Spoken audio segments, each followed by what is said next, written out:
हैं।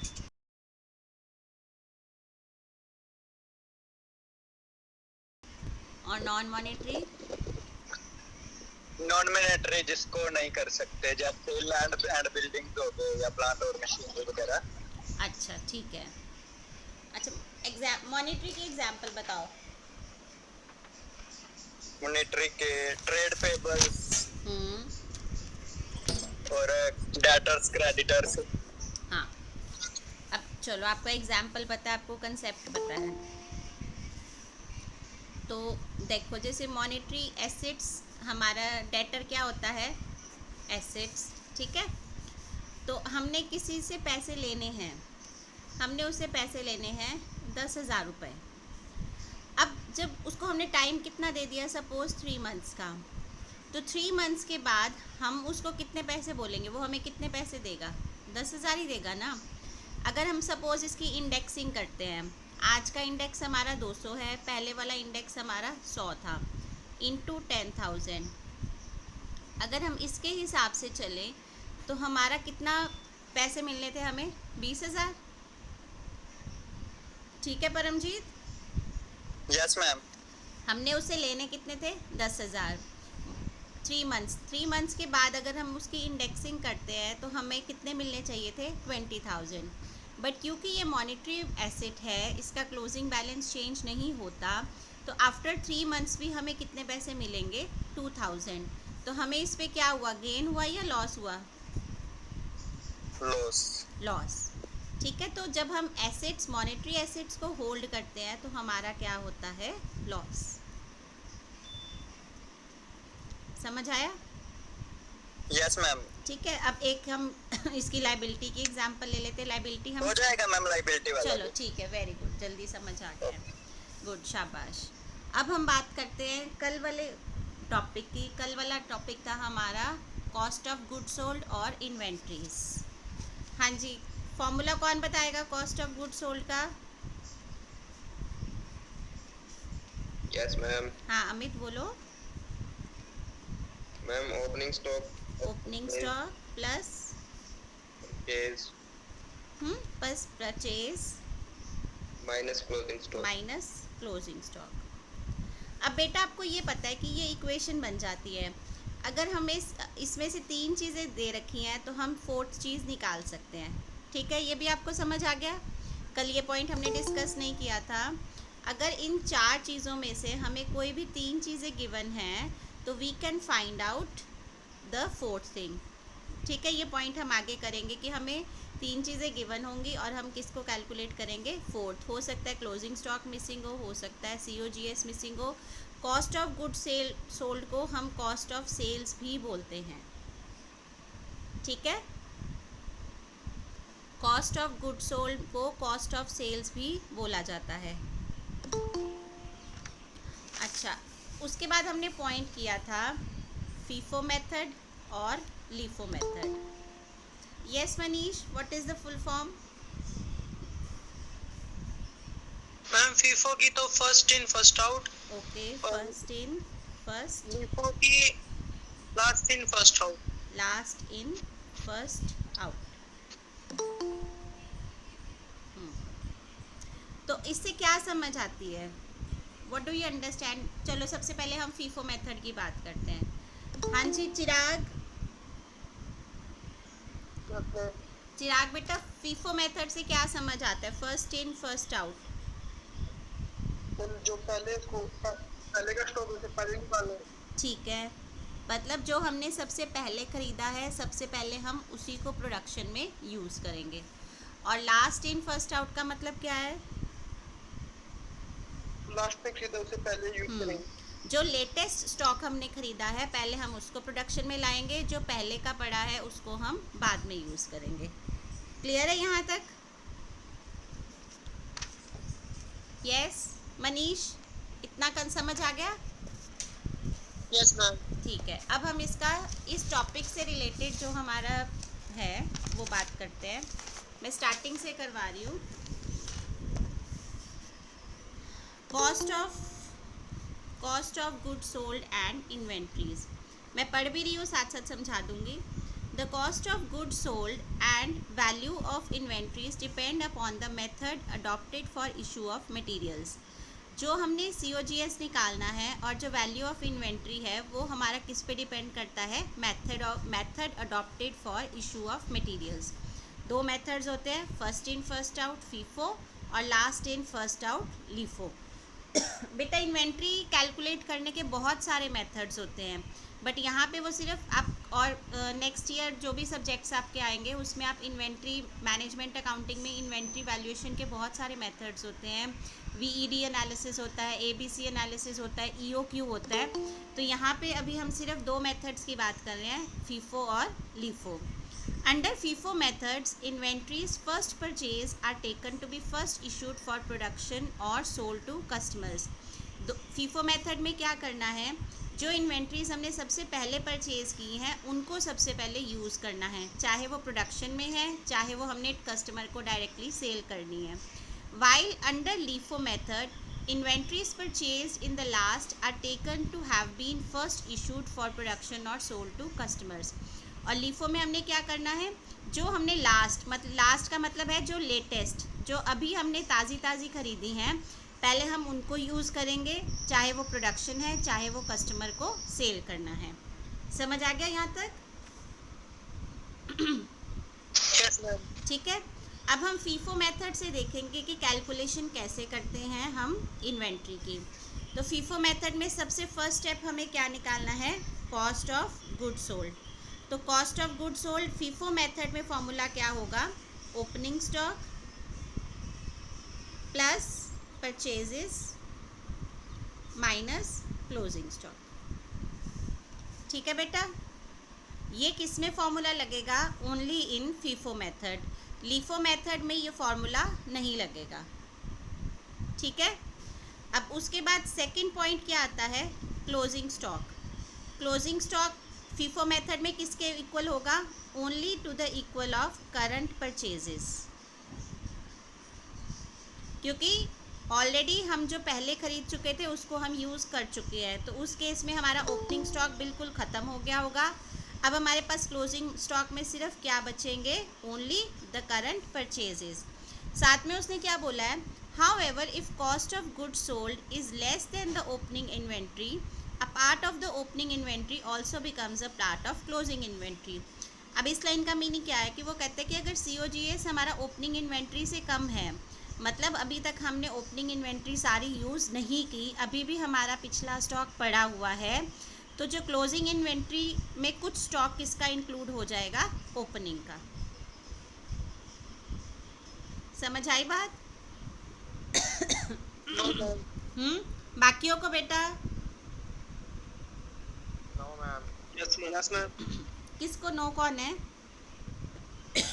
मैम रीतम. हाँ जी रीतम, क्या नहीं समझ आया बेटा, बताओ. क्लोजिंग स्टॉक, ये जो करंट परचेज बाद बताया था वो वाला. ठीक है, ये बात हम कर रहे हैं. सबसे फर्स्ट पॉइंट, इसमें दोनों मेथड्स में हमने दो चीज़ें कैलकुलेट करनी है, COGS और क्लोजिंग इन्वेंट्री. नॉर्मली आपको क्वेश्चन में ओपनिंग और परचेजेस गिवन होगी और इन दोनों में से कोई भी एक चीज़ या इसके लिए कोई इन्फॉर्मेशन गिवन होगी. COGS का फॉर्मूला इसमें क्लियर है, opening stock plus purchases minus closing stock. अब बात आती है क्लोजिंग इन्वेंट्री की. क्लोजिंग इन्वेंट्री का मतलब क्या होता है इस फीफो में, कि जो यहाँ पे हमारा क्लोजिंग स्टॉक बचेगा that will be only left with current purchases.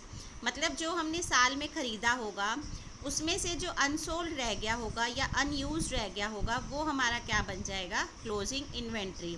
But अगर वो कहता है कि कई बार क्या होता है कि COGS ओपनिंग इन्वेंट्री से कम होता है, इसका मतलब क्या माना जाएगा कि अभी तक हमने सारी जो स्टॉक है ओपनिंग में से भी, फीफो मेथड में क्या होता है, जो हमारा पहले ओपनिंग पड़ा है उसको हमने यूज़ करना है, क्योंकि जो पहले पड़ा है उसको हम यूज़ करेंगे.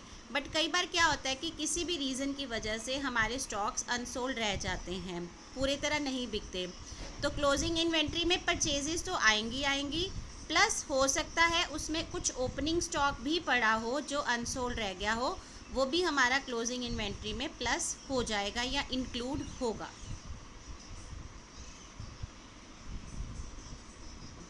हाँ जी रीतम. यस और no? Yes ma'am, okay ma'am. नहीं समझ आया मैं दोबारा बोल देती हूँ, दोबारा कोशिश करती हूँ कुछ और नहीं इजी। मैम, आ गया, बस वो बस ये ध्यान क्लोजिंग जो रखना, रह जाता है वही ऐड करना है। क्लोजिंग तो आएगा ही आएगा, वो किस में से आएगा? परचेजेस में से। हो सकता है कि कुछ हिस्सा ओपनिंग का भी आए जो अनसोल्ड रह गया, क्योंकि हमारा मेथड कौन सा चल रहा है? FIFO method. तो फीफो मेथड में हमने ये लेना होता है ना कि जो हमने फर्स्ट टाइम परचेज किया उसी को लेना है। तो हो सकता है वो सारा का सारा ना यूज़ हुआ हो, तो क्लोजिंग इन्वेंट्री में कुछ हिस्सा ओपनिंग इन्वेंट्री का भी इंक्लूड हो जाता है। यस ठीक है, मैम, ओके। Okay ma'am. अब पहले इसका प्रैक्टिकल करवाऊं कि पहले लीफो मेथड भी समझा दूं? मैम पहले प्रैक्टिकल करवा दो। चलो ठीक है, पहले हम फीफो मेथड का प्रैक्टिकल करते हैं ताकि दोनों इकट्ठे पाइल अप ना हो जाए। तो कम टू इलस्ट्रेशन नंबर 3 बेटा। है सबके पास बुक्स? दिख रहा है सबको? Yes ma'am. ओके, चलो मैं स्टेटमेंट पढ़ रही हूँ पहले। From the following information compute historical and CPP adjusted cost of goods sold under FIFO method. हमने दोनों कॉस्ट निकालनी है, हमने हिस्टोरिकल कॉस्ट भी निकालनी है और हमने सीपीपी। सीपीपी की फुल फॉर्म क्या होती है? Yes Srishti? Current purchasing power method. Current purchasing power method से हमने इसकी एडजस्टेड कॉस्ट भी निकालनी है। तो हमें क्या दे रखा है क्वेश्चन में? ओपनिंग इन्वेंट्री दे रखी है, परचेजेस 1 और परचेजेस 2 और क्लोजिंग इन्वेंट्री। मतलब 1 और 2 का मतलब है कि उसने हो सकता है साल में 2 बार जो है वो परचेज की हो। प्राइस इंडेक्स हर एक का हमें अलग अलग कैलकुलेटेड है। अब हमने क्या निकालना है? Calculate good sold. हमने किसकी निकालनी है? कॉस्ट ऑफ गुड सोल्ड की निकालनी है अंडर फीफो मेथड। तो कॉस्ट ऑफ गुड सोल्ड, पहले तो हम उसको हिस्टोरिकल कॉस्ट पे ही निकालेंगे। तो हिस्टोरिकल कॉस्ट के लिए हमारा फॉर्मूला क्या होता है? Opening stock plus purchases minus closing stock. ये बेटा हम निकाल रहे हैं हिस्टोरिकल कॉस्ट के अकॉर्डिंगली। ओपनिंग स्टॉक कितना है? 50,000 प्लस परचेजेस 2 बार है तो दोनों बार उसको ले लेंगे। 50,000 प्लस 60,000 माइनस क्लोजिंग स्टॉक 70,000। तो 50,000 प्लस 110,000 माइनस 70, 1,60,000 माइनस 70,000 कितना आ गया? 90,000। ठीक है, यस मैम। ये हमने किस के अकॉर्डिंगली निकाला? हिस्टोरिकल कॉस्ट के अकॉर्डिंगली। समझ आ गया यहाँ तक? चले आगे? हाँ जी मैम। हाँ जी, अनीता, अंकिता, भरत, बेटा समझ आ गई? Yes ma'am. ओके, बाकी Gurpreet, Jasdeep, Kala Devi, Yes, Muskan, ma'am. Neelam, Nikhil, Priyanka, Paramjit, yes ma'am. बाकी रोहित, सचिन, सतबीर, यस मैम। सौरभ, सुखचैन। समझ आ गया यहाँ तक बेटा? किसी को कोई problem? Yogesh, Sunny? No ma'am. Okay, yes ma'am. अब हम बात किसकी कर रहे हैं? गुड बेटा, कोई दिक्कत आए तो पूछ लिया करो, शर्माया मत करो। अब हम बात करेंगे, इसको हमने सीपीपी एडजस्टेड कॉस्ट से निकालना है।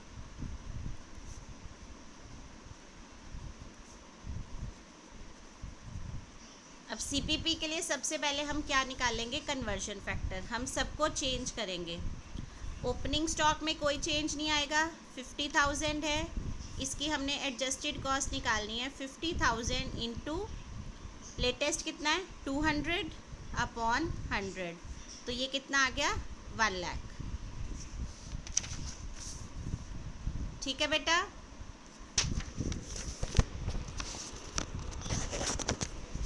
Okay ma'am.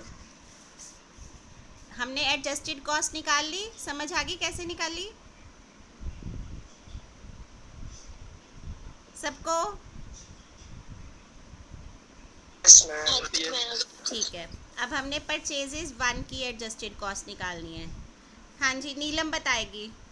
यस नीलम, परचेजेस 1 की हमें वैल्यू दे रखी है 50,000, उसका इंडेक्स है 125।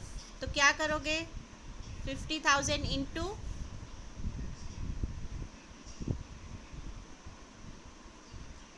यस नीलम,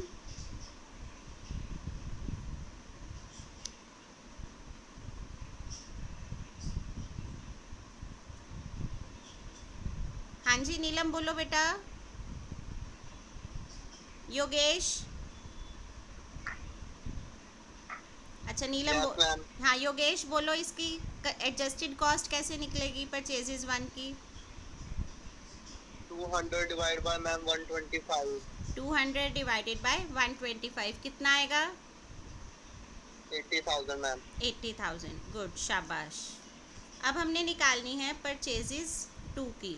परचेजेस 2 हमें कितने दे रखे हैं? 60,000। तो इसकी कैसे निकालेंगे? यस राजदीप। Yes ma'am. हाँ जी बेटा, इसकी एडजस्टेड कॉस्ट निकालो। Multiply 200 ma'am. ठीक है, डिवाइडेड बाय 150। 150 तो कितनी आएगी?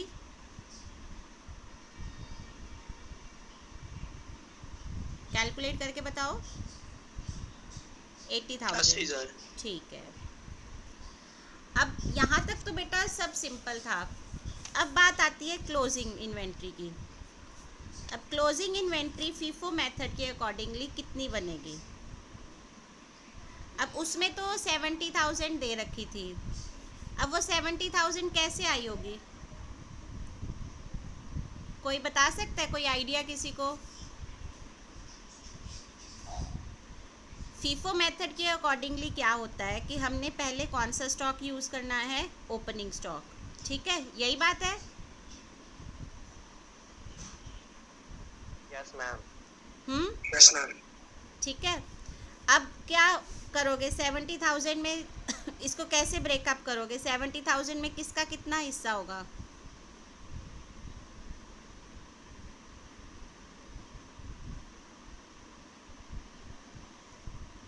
परचेज तो पूरा होगा। परचेज 2 पूरा होगा। ठीक है, क्योंकि हमने पहले किस में से यूज़ किया होगा? परचेज 1 में से। Yes ma'am. तो परचेज 2 हमने पूरा ले लिया 60,000। अब 70 में से 60 तो परचेज 2 में से आ गया, अभी तक ये अनसोल्ड है। अब बाकी कितना बच गया? 10,000। वो हमने कहाँ से यूज़ किया? परचेज परचेज 1 में से। समझ आ गया ये सबको? Yes ma'am.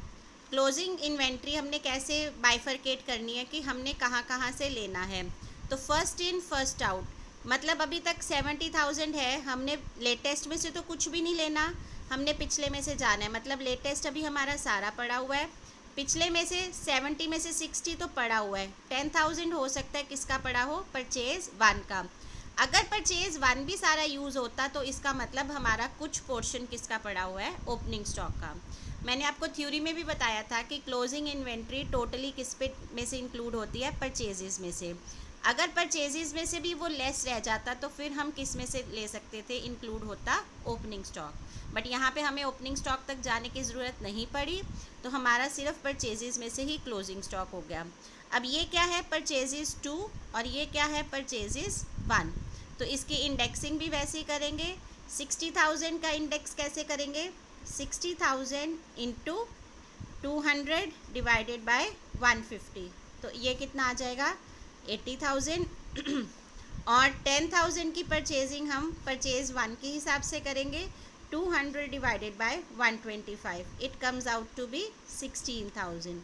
तो 70,000 की जब हमने एडजस्टेड कॉस्ट निकाली तो कितना आ गया? 96,000। तो अब हम क्या करेंगे? COGS निकालेंगे एज पर CPP मेथड। तो CPP मेथड मैम ये दोबारा बताना, क्लोजिंग इन्वेंट्री वाला बताओ। क्लोजिंग इन्वेंट्री भी बता देती हूँ। एक हमारे पास रेखा ने क्वेश्चन पूछा है कि अगर ओपनिंग स्टॉक भी पूरा ना हो तो क्या करेंगे। बताओ भाई क्या करेंगे, हो सकता है ऐसे कभी? No ma'am. क्यों? फिर क्या होगा उस सिचुएशन में?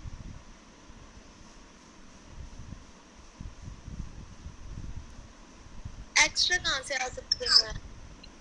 एक्स्ट्रा मैम तो परचेज ही नहीं होगी। फिर परचेज नहीं होगी, क्योंकि अगर हमारे पास ऑलरेडी पड़ा है स्टॉक तो हम उसको क्यों खरीदेंगे।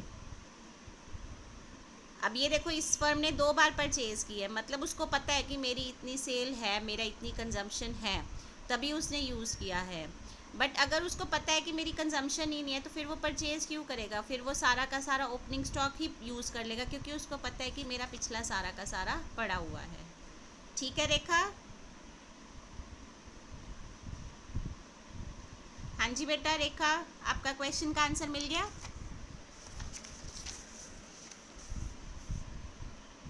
अब राजदीप को क्या नहीं समझ आया? ये क्लोजिंग इन्वेंट्री 70,000 का 4,000 ठीक है, 10,000 ये पैन देखो बेटा, हमें 70,000 क्वेश्चन में दे रखी है, दे रखी है, यस और नो? Yes ma'am. ठीक है।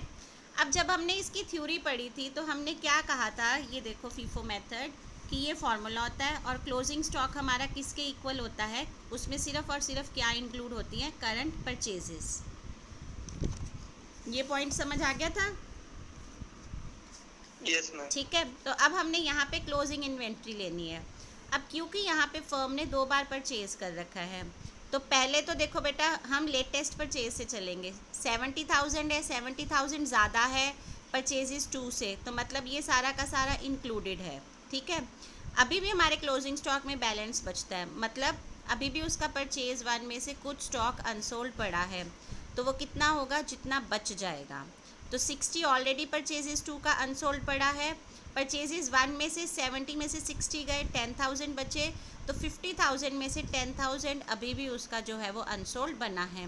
तो ये दोनों मिला के क्या बनेंगे, क्लोजिंग स्टॉक।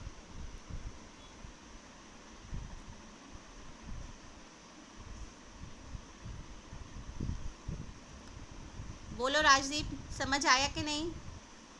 नहीं आया मैम फर्स्ट से 10,000 के लिए बेटा। टोटल क्लोजिंग इन्वेंट्री कितनी है? 70 60,000 किस में से ले लिए? Second purchase. ठीक है, क्योंकि ये मेथड हम कौन सा कर रहे हैं, फर्स्ट इन फर्स्ट आउट वाला। ठीक है, तो फर्स्ट इन फर्स्ट आउट में मतलब हमने यहाँ से स्टार्ट किया होगा, यहाँ से स्टार्ट, ये तो अभी हमने लेना ही नहीं है, क्योंकि ये तो लास्ट की नौबत आएगी जब हमारा कॉस्ट ऑफ गुड सोल्ड कम रह जाएगा ओपनिंग से। तो यहाँ पे तो कम रह ही नहीं रहा, यहाँ पे तो 90,000 आ रहा है ओपनिंग स्टॉक, और सॉरी COGS, और हमारा ओपनिंग स्टॉक 50,000 है, तो ये ज़्यादा है। तो इसीलिए हमने सबसे पहले इसको यूज़ करना था, फिर इसको यूज़ करना था। अब इसको तो हमने यूज़ ही नहीं किया, तो ये बच गया सारा का सारा। अब हम पीछे चलते हैं। अब 70,000 में से 60,000 ले लिया, तो कितना बचा, 10,000, मतलब 10,000 हमारा परचेजेस 1 में से भी अभी पड़ा है, तो it will be included in closing inventory.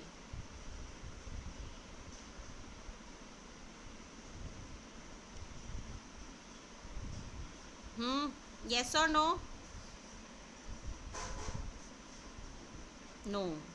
अब कोई और इसको समझा सकता है? हाँ जी भरत।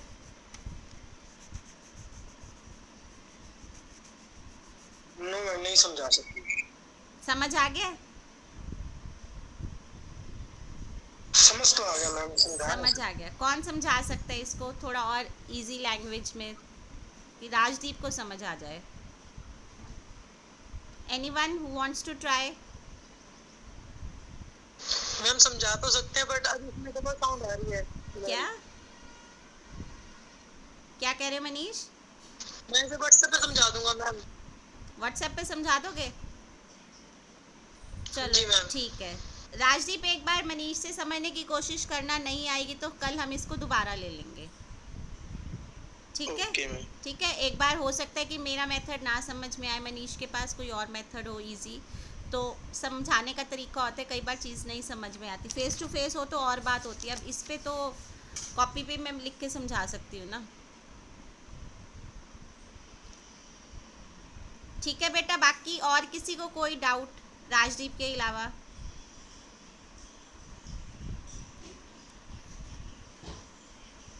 हाँ जी बेटा, बाकी तो बोलो। राजदीप का तो हमें आंसर मिल गया। नो और मैम। और कोई? No ma'am. Ritam, no ma'am, आ गया सौरभ, समझ। सौरभ, सनी, आ गया मैम।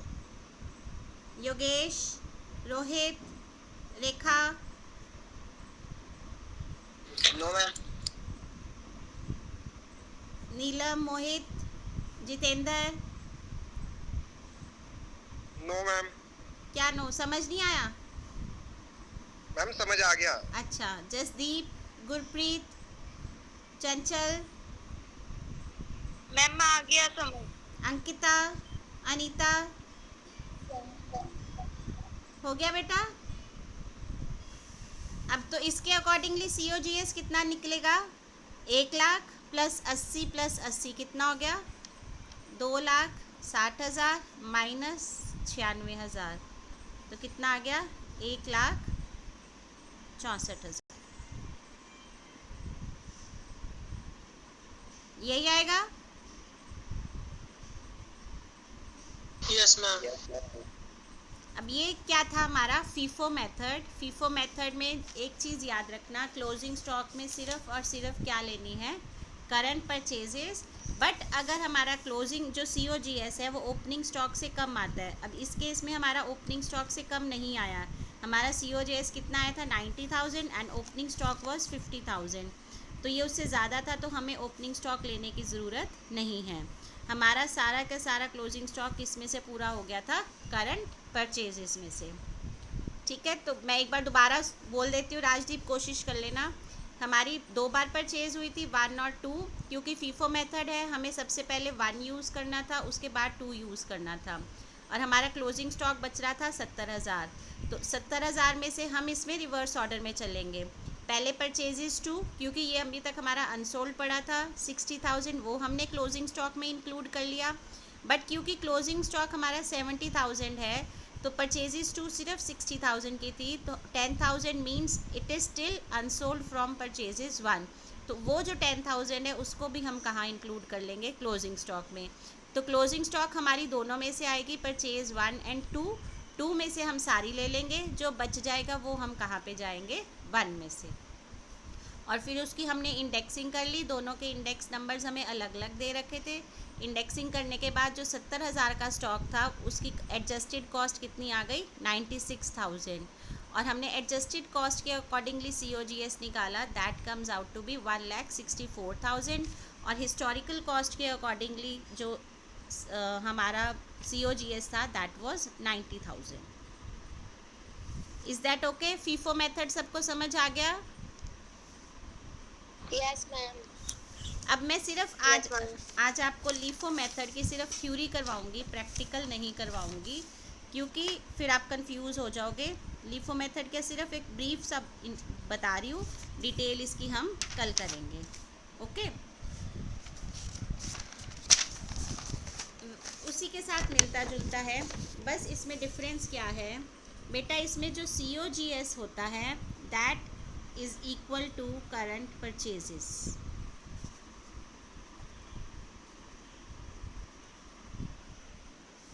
फीफो मेथड में COGS का फॉर्मूला क्या था? Opening stock plus purchases minus closing stock. But LIFO method में COGS is equal to current purchases only. LIFO method की फुल फॉर्म क्या होती है? Last in first out. Last in first out. इसका meaning क्या है?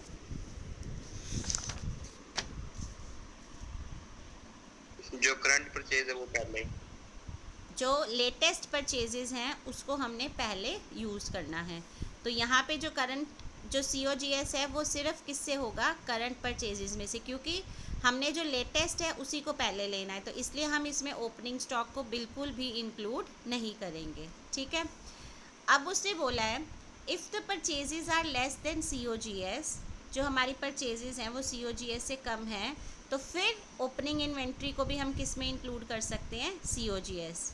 Means if purchases are less than COGS, ठीक है। ये जो है COGS ये इससे कम है, तो फिर हम COGS में क्या प्लस कर देंगे, ओपनिंग इन्वेंट्री, ठीक है। उसके बाद क्लोजिंग इन्वेंट्री की बात आती है। तो closing inventory it will also consist of only purchases, ठीक है। वो कहता है कि इसमें हमने सिर्फ परचेजेस लेनी है, चाहे वो इस साल की है चाहे वो पिछले साल की है, बट इसमें और कुछ भी नहीं आएगा, इसमें ओपनिंग इन्वेंट्री नहीं लेनी। अब डिफरेंस कहाँ है, यहाँ पे हम ओपनिंग इन्वेंट्री को COGS का हिस्सा मान रहे हैं, और लीफो मेथड में हम COGS ओपनिंग इन्वेंट्री को किस का हिस्सा मान रहे थे, क्लोजिंग का। यही डिफरेंस है ना, बोलो। Yes ma'am. वहाँ पे फीफो मेथड में क्या था, क्लोजिंग इन्वेंट्री में हम परचेजेस प्लस ओपनिंग इन्वेंट्री ले रहे थे अगर हमारा COGS कम आ रहा था, बट यहाँ पे हम COGS में ओपनिंग इन्वेंट्री ले रहे हैं अगर हमारी परचेजेस कम है, किससे, COGS से। COGS इसमें सिर्फ और सिर्फ किसके इक्वल है, करंट परचेजेस के, ठीक है। आप इसको एक बार समझ लेना, पढ़ लेना, नहीं तो हम कल यहीं से स्टार्ट करेंगे कि लीफो मेथड, फीफो एक बार अच्छी तरह स्टडी कर लेना, और लीफो हम कल करेंगे ताकि आपको जो डिफरेंस है वो समझ आ जाए। प्रैक्टिकली इसको हम कल करेंगे, ठीक है बेटा। Okay ma'am. ओके। और मनीष, अब आपकी एक ड्यूटी है, आपने राजदीप को समझाना है अच्छी तरह। राजदीप, आप एक बार दोनों डिस्कस कर लेना, इजी लैंग्वेज जो आपके फ्रेंड्स की आपस में जैसे समझ आती है वैसे पढ़ लेना, और फिर बात करेंगे कल कि समझ आया या नहीं आया, फिर कोई और तरीका निकालेंगे अगर फिर भी ना समझ में आया। ओके बेटा। Okay ma'am. ओके।